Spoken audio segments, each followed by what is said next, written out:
The bright lights and city bustle of East London make it hard to imagine that only a century ago the inhabitants were gripped by terror. Today, tourists flock equally intrigued and repulsed by the story that began in Whitechapel in 1888 and has been the stuff of nightmares ever since. Step back in time to the 1880s, where the scene was a maze of dark, foggy alleyways and narrow cobbled streets, lit only by a few flickering gaslights.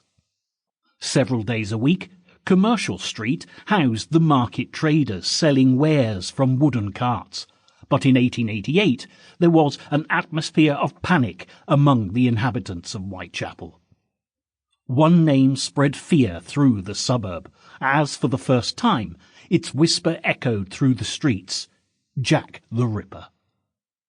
So what happened all those years ago to inspire the modern-day historical expert and cloak-and-dagger amateur sleuth alike to attempt to solve the mystery of this shadowy monster?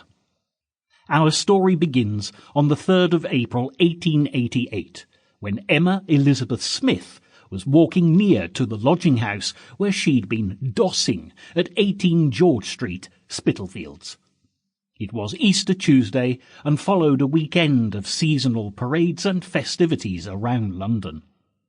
As Emma passed down Osborne Street, she was viciously attacked, claiming later that a group of 2 or 3 men had robbed her for her money, beaten, and then raped her. Emma survived long enough to recount her story, as she was nursed in London hospital, but died the following morning of peritonitis. Little attention was paid to Emma's unfortunate fate, and the usual street violence of East End London continued to permeate everyday life.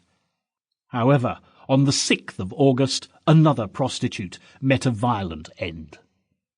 The life of Martha Tabram was as sordid and tragic as her untimely death.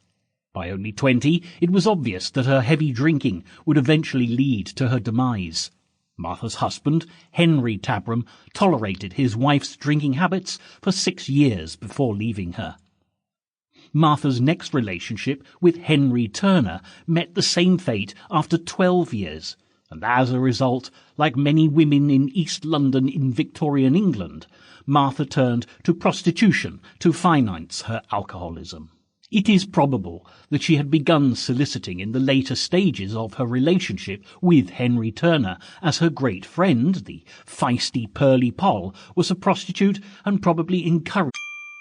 Sample complete. Ready to continue?